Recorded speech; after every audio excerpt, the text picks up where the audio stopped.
বরকতের মাস মুহররম আসতেছে। হায় হোসেন পার্টির লাফালাফির সময় আসেনি এদিকে? ওরে ভণ্ড, হায় হোসেন কয়া চিল্লাইয়া রক্ত ঝরাবে, আগুনের উপর লাফাবে। কপাল বড় খারাপ যে হোসাইনের নামটাও শুদ্ধ করে বলতে পারে না। নাম হলো হোসাইন রাদিয়াল্লাহু আনহু তো নাই, ওই একজনের নাম কালাম, যদি কয় কাল্লা তা আদব হলো। হোসাইন রাদিয়াল্লাহু তাআলা আনহু তার নাম। কারবালার প্রান্তরে হোসাইনের ঘটনা ঘটলো নবীজির ইন্তেকালের 60 বছর পর। কোন সাহাবী, এমন কোন বুজুর্গ, এমন কোন আল্লাহওয়ালা, খাজা মাইনুদ্দিন, বড় পীর আব্দুল কাদের জিলানী, শাহজালাল, শাহপরান, শাহ মাখদুম, শাহ আমানত, এমন একজন আল্লাহর খাস ওলির নাম বলো হোসাইনের এই ঘটনা কেন্দ্র করে বছরে বছরে মুহররমে লাফাইছেন আর মিছিল করেছেন। সব ভণ্ডামি আর কিছুই না। এই ভণ্ডামির পেছনে কি কারণ? একমাত্র কারণ হলো একদিকে ধর্মীয় শিক্ষা নাই, অপরদিকে জাহান্নামের ভয় নাই, আর মাঝখানে তাকওয়াওয়ালা কোনো মুরব্বি না। সোহবতে সালে তোরা সালে কুনাত, সোহবতে তালে তোরা তালে কুনাতের জমানা, সোহবতে বা আউলিয়া বেহতার আজ সাদ সালে তাআত বেরিয়া। একটু সময় দিবেন, আল্লাহ সব ভাইকে কবুল করেন। ভাইরা আমার, তাহলে বুঝলাম গালি দেওয়া মিথ্যা বলা কি এটা হলো ফাহশা। বুঝার জন্য কোন দলিল কিন্তু আছে। আর একটা বলছিলাম মুনকার, ওই বদ আমল যেটা বুঝার জন্য দলিল লাগে, ভেবে চিন্তে জবাব দিবেন। সবাই আমার দিকে নজর আছে তো, খেয়াল আছে তো? বলেন তো, সিজদা করা গুনাহ না সওয়াব? সন্দেহ আছে? সবাই বলছেন? আবার বলছি, সিজদা করা গুনাহ না সওয়াব? এই সিজদা যদি বট গাছে দেয়, পাথরে দেয়, সূর্যকে দেয়, মাজারে দেয়, কবরে দেয়, আল্লাহ ছাড়া আর কাউকে দেয়, বলেন সত্য কথা বলবেন বাঘের মতো। টেনশন কি? এটা বাংলাদেশ। কি দেশ? মুসলমানের দেশ। আমরা মুসলমান, আদর্শবান নাগরিক। অতএব এই সোনার বাংলাদেশে বাহাদুরি শুধু মুসলমান করবে, আর কেউ নয়। ভয় পান? মৃত্যু একবার হবে। কয়বার? সেটা বিড়ালের মতো নয়, সিংহের মতো হতে হবে। কি বাতিলের পক্ষে না হকের পক্ষে? সবাই। সুদ খান কেন? এদিকে সুদ খাওয়া নাই, আছে? কি খুশি, কি টাটকা খুশি। যারা সুদের সাথে জড়িত আছেন তারা কত ভালো সন্তান। আপনারা সবাই নিজের আপন মায়ের সাথে জিনার গুনাহ করতেছেন। নামাজ কবুল হবে না, রোজা কবুল হবে না, জিকির কবুল হবে না, হজ কবুল হবে না, দান সদকা কবুল হবে না। তওবা করে যদি, তওবা না করে যদি কবরে যাও, আল্লাহর কোরআন বলে চিরস্থায়ী জাহান্নামে যেতে হবে। এরে নবীর উম্মতের দল, সবাই যদি হকের পক্ষে থাকতে চাও, এই হকের পক্ষে আসি, এটা কি চাপার জোরে না আমল দ্বারা? জোরে বলো। তা আমল কই? টাকনুগিরার নিচে পুরুষের লুঙ্গি আর পাজামা পরা হারাম। কেমন হারাম? 24টা ঘন্টার সেকেন্ডে সেকেন্ডে সেকেন্ডে কবিরা গুনাহ। কি ভাবতেছেন গাঞ্জা খাইয়া বলতেছি? হ্যাঁ, হুজুরের মাথা খারাপ? মিয়া মাথা খারাপ তোমার হতে পারে, টুপিওয়ালার নয়। কারণ তুমি বিড়ি টাইনা ঢুকছো, আবার বের হইয়াও টানবা। এটাও বলে ঠিক। আবার পকেটে হাত দিয়ে দেখে আসে না, পড়ে গেছে। আল্লাহ হেদায়েত দান করুন। আরো জোরে বলেন। রাগ করতেছেন? হায় হায়, যারা সিজদা দেয় কবরে মাজারে গুনাহ মনে করে দেয়, গুনাহ মনে করে দেয়, ওরে বিশাল সওয়াব মনে করে দেয়। আপনি গিয়া যদি বলেন শিরক বন্ধ কর, শিরক, আপনাকে কাউন্টার দিয়া বলবে চুপ, শিরক বললি কেন, দলিল দে। আপনি যদি দলিল দেন আল্লাহর দরবার ছাড়া ইবাদতের সিজদা আর কাউকে দেওয়া যাবে না, আপনার জবাবের পরে আবার কাউন্টার দিবে, আমরা যে পীরের কদমে সেজদা করি, মাজারে সেজদা করি, এটা ইবাদাতান না তাজিমান, আমরা সম্মানের জন্য দেই। আপনি বলবেন সম্মানের জন্য যে দাও, দলিল, বলে হ্যাঁ দলিল নেই, চেঁচামেচি করিস না, দলিল নেই। এক নাম্বার, পয়গম্বর আদম আলাইহিস সালামকে সিজদা করেছেন ফেরেশতারা সম্মানের জন্য। দুই নাম্বার দলিল নাও, ইউসুফ আলাইহিস সালামকে তার মা বাবা ভাইয়েরা সিজদা করেছেন সম্মানের জন্য। এখন আপনি তো বোল্ড হয়ে গেলেন, দলিল, তাজা দলিল, আমি শিরিক কয়ে না পাগল হয়ে গেলাম। হ্যাঁ, আপনার যদি এখন এলেম থাকে আপনি তো তাকে জিজ্ঞাসা করতে পারেন, বান্দা বল তুই ইউসুফ নবীর উম্মত নাকি আদমের উম্মত? তখনই তো সে জবাব দেবে আমি মুহাম্মদের উম্মত। তখন তার কানে ধরে বলতে হবে, রে কান ধরে বসুনে রাখ, মুহাম্মদী শরীয়তের মধ্যে আল্লাহ ব্যতীত ইবাদত হোক আর সম্মান হোক না কেন, আল্লাহ ব্যতীত অন্য কাউকে সিজদা করা চিরতরে হারাম। আসেনি এই দেশে? মাশাআল্লাহ। बातिल से दबने वाले आए आसमां नहीं हम, सुबार कर चुका है तू इम्तिहा हमारा, सुबार कर चुका है तू इम्तिहा हमारा। বাতিল দেখে ভয় পেও না, হকের বিজয় সুনিশ্চিত। বাতিল থাকবেই, আর থাকাটা হকপন্থীদের জন্য কল্যাণ। ভাইরা আমার, এই বাতিল টাতিল না থাকলে এত ওয়াজ করা লাগতো মুসলমানের? হ্যাঁ, আজকে ওয়াজ করা দরকার হিন্দু বৌদ্ধ খ্রিস্টানদেরকে, কিন্তু সব বাদ দিয়া মুসলমানই বয়ান করে 12 মাস শেষ করতে পারি না। জহুরের পরে, ফজরের পরে, আসরের পরে, মাগরিবের পরে, এশার পর সব মুসলমানের বয়ান করা লাগে, কারণ এদের আদর্শ দেখলে বেঈমানরা পর্যন্ত হাসি দেয়। দাবি করে আমি মুসলমান, কিন্তু রাস্তা দিয়া চললে সালামটা কাকে দিব পরিচয় পাওয়া যায় না। হিন্দুর ছেলের মাথায় টুপি নাই, মুসলমানের মাথায় টুপি নাই। হিন্দু ছেলের গায়ে শার্ট প্যান্ট টাই লাগানো, মুসলমান যুবকের গায়ে শার্ট প্যান্ট টাই লাগানো। হিন্দু ছেলের দাড়ি নাই, মুসলমানের দাড়ি নাই। হিন্দু ছেলের চুলগুলো আঁকা বাঁকা লম্বা, মুসলমান ভাইয়ের চুলগুলো আঁকা বাঁকা লম্বা। হিন্দু ছেলেটা বিড়ি টানে আর সোনা বন্ধের গান গায়ে রাস্তায় যায়, আর মুসলমান সন্তানটাও বিড়ি টানে রাস্তা দিয়া গান গেয়ে যায়। আমি টুপিওয়ালা, রাস্তা দিয়া চলার পথে কাকে সালাম দিব চিনার কোনো উপায় থাকে না।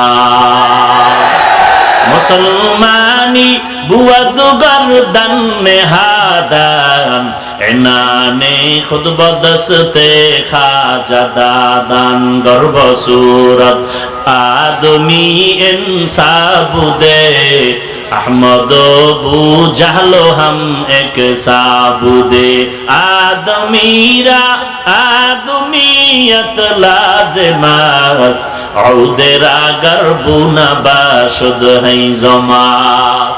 ফতুয়া রেডি, বুঝেন না বাংলা ফতুয়া? টুপি মাথায় দিব না, কারণ টুপির মধ্যেই কি ইসলাম? বাস আমাকে দিল মাইরা। এ ভাই দাড়ি রাখো না, কয় দাড়ির মধ্যেই কি ইসলাম? তুমি মুসলমানের সন্তান, তুমি মদিনাওয়ালার আদর্শের উম্মত, তুমি প্রশ্ন কেন করো? তোমাকে আমি বলবো টুপির মধ্যেই ইসলাম না, তবে ইসলামের মধ্যে টুপির কথা আছে। দাড়ির মধ্যেই ইসলাম না, তবে ইসলামের মধ্যে দাড়ি হলো অপরিহার্য আমল। তুমি না করলে কোনো ঝগড়া নাই, তোমার কবরে তুমি যাইবা, আমার কবরে আমি যাব, তোমার ভিড়া তুমি খাওয়া। ভেজাল আছে কোনো? কথা বলেন। আল্লাহ সব ভাইকে হেদায়েত দান করুন। আরো জোরে বলেন। ভাইরা আমার, এটা হলো মুনকার, দলিল ছাড়া সমাধানের পথ নাই। এবার আমরা ঢুকি আয়াতের মধ্যে। আল্লাহ তাআলা বলেন, আল্লাযী খালাকাল মাউতা ওয়াল হায়াতা লিয়াবলুয়াকুম আইয়ুকুম আহসানু আমালা। আল্লাহ বলেন, আমি পরীক্ষা করে দেখব কারা উত্তম আমল করে। বলেন, আমার আল্লাহ পরীক্ষার আগে জানেন না কে ভালো আমল করবে? তো আল্লাহ কেন বললেন আমি পরীক্ষা করে দেখব? লম্বা চওড়া কথার সংক্ষেপ জবাব হলো, আল্লাহ নিজে দেখার জন্য না, বরং বান্দাকে দেখানোর জন্য। ক্লাসের মধ্যে কোন ছাত্রের মেধা কেমন শিক্ষক জানেন? কথা বলেন না কেন? এরপরও পরীক্ষা নেয়নি কেন? পরীক্ষা না নিয়ে এত নাম্বার দিলেই হয়। কেউ 80, কেউ 90, কেউ 30, কেউ ঘোড়ার ডিম। বলে না, এখানে আন্দোলন হয়ে যাবে, ছাত্র শিক্ষকের বিরুদ্ধে চলে যাবে। অতএব আমি শিক্ষক ভালো করে জানি তোর মেধা কত, নাম্বার কত পাবি, আমার জানার দরকার নাই। আমি 3 বার বছরে পরীক্ষা দিয়া স্বাধীনতা দিলাম। পরীক্ষার হলে গিয়া পরীক্ষা দিয়া নিজেরটা নিজে নির্ণয় কর, কত নাম্বার পাওয়ার যোগ্যতা তোর আছে। এরপরে আল্লাহ বলেন আহসানু আমালা। আকসারু আমালা বলেন নাই। আল্লাহ বলেছেন আমি দেখব কারা ভালো আমল করে। আল্লাহ বলেন নাই যে আমি দেখব বেশি টাকা পয়সা মাল সম্পদ দাও নাই। শুকর, আমরা ইলম পেয়ে খুশি, টাকা পেয়ে খুশি না। কারণ টাকাওয়ালার টাকা আজ আছে, কাল থাকবে না। ইলমওয়ালার ইলম সিনায় ঢুকবে, কখনো বিদায় হবে না। 2 নাম্বার, আমরা ইলম পেয়ে খুশি, টাকা পেয়ে খুশি না। কারণ টাকাওয়ালার যত টাকা বাড়ে তত দুশ্মন বাড়ে, ইলমওয়ালার যত ইলম বাড়ে তত বন্ধু বাড়ে। কথা ঠিক নেই? 3 নাম্বার কারণ, টাকাওয়ালার যত বয়স বাড়ে সকলের তার প্রতি ঘৃণা বাড়ে। ইলমওয়ালার যত বয়স বাড়ে সবার তার প্রতি মোহাব্বত বাড়ে।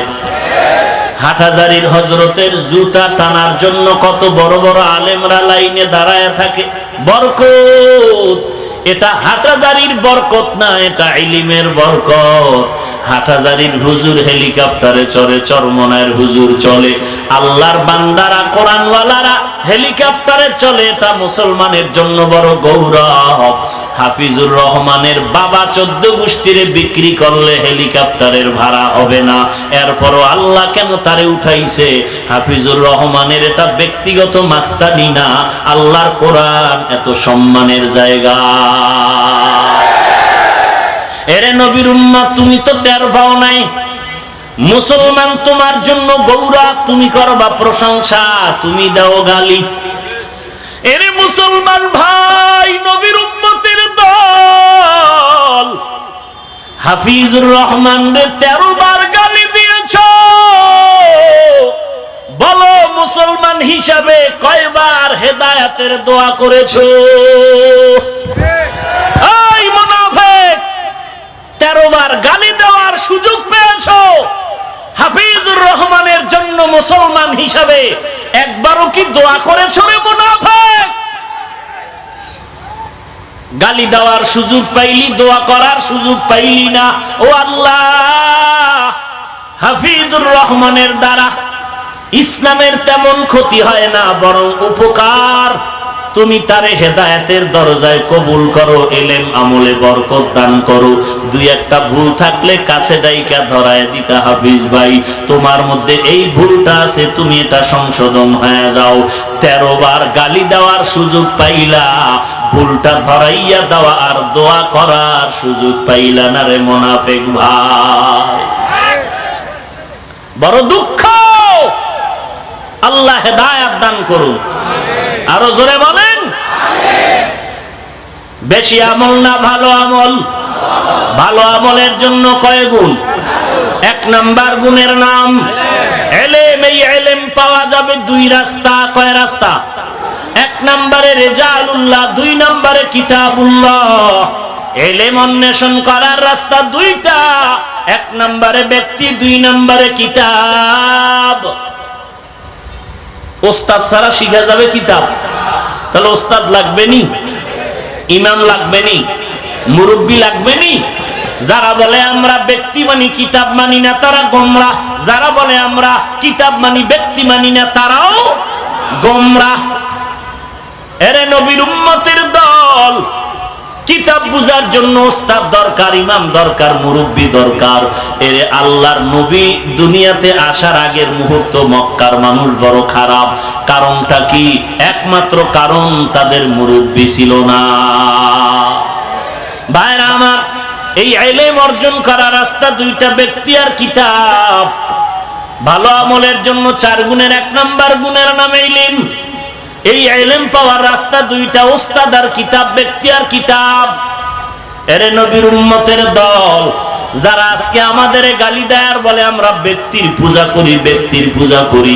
আমি শুরুতেই বলেছি, যদি মনে করো আমি হাফিজুর রহমান তথা আমার মুরব্বি সহ আমরা মাযহাব মানি, আমরা আবু হানিফারে মানি, আমরা পীর মানি, আমাদের মানার স্কেল হলো আমরা ইমাম আবু হানিফা সহ কোন মুরব্বি, কোন ইমাম, কোন আলেমকে মানি ততক্ষণ ওই আলেম, ওই মুরব্বি নবীর সহি তরিকায় চলবে যতক্ষণ। আর ভেজাল আছে কোন? বরং ব্যক্তির পূজা আমরা করি না, বরং যারা বলে তারা ব্যক্তির পূজা করে। আমরা ভালো করে চিনি তুমি কোন দরবারের কুতুবে আলম, আমরা ভালো করে চিনি। আমাদের ব্যক্তিদের বিরুদ্ধে বললে কিচ্ছু বলি না, গালি দেই না। তোমাদের ব্যক্তির নাম লইলেই চান্দি গরম, নাম লইলেই চান্দি গরম। কথা ঠিক নি? ভাইরা আমার, আল্লাহর কাছে হেদায়েতের দোয়া করা ছাড়া কোনো পথ নাই। ভালো আমলের জন্য 4 গুণের 1 নাম্বার গুণের নাম ইলম, 2 নাম্বার গুণের নাম বিশুদ্ধ নিয়ত। বলেন 2 নাম্বার গুণের নাম শুধু নিয়ত না, বিশুদ্ধ সহিহ নিয়ত। নিয়ত যত ভালো ফলাফল তত। ইন্নামাল আমালু বিন্নিয়াত, আমলের ফলাফল হবে নিয়তের বরকতের উপরে। নিয়ত ভালো, ফলাফল ভালো। নিয়াতুল মুমিন খায়রুম মিন আমালি, মুমিনের ভালো নিয়ত আমল থেকেও বড় দাম। আর এই নিয়তের সম্পর্ক দিলের সাথে, কলবের সাথে, ঠোঁটের সাথে না। বলেন নিয়তের সম্পর্ক ঠোঁটে না কলবে? তাহলে ইমামের কেন কোন হুজুর বাংলা নিয়তটা কন না কেন? নাওয়াইতুয়ান বলেন না কেন? আপনাদের নিয়তের সম্পর্ক দিলের সাথে, কোনো ঠোঁটের সাথে না। অতএব দিলের নিয়ত যথেষ্ট, ঠোঁটে বলার কোনো প্রয়োজন নাই। এরে নবীর উম্মতের দল, এই বিশুদ্ধ নিয়ত, আমল ভালোর জন্য নিয়তটা শুদ্ধ করা লাগবে। এখানে যারা আসছেন যদি নিয়ত ভালো থাকে, আল্লাহ কবুল করলে হতে পারে এই মজলিস নাজাতের দরজা খুলে দিবে। আর যদি নিয়তে কোনো ভেজাল হয়, কানসুখ হবে, দিলের কোনো খোরাক হবে না। এর এলাকার মুসলমান ও যুবক ও বৃদ্ধ বাবাজি ও পর্দার আড়ালের মা আসেনি? মা আছে? কথা কন না কেন?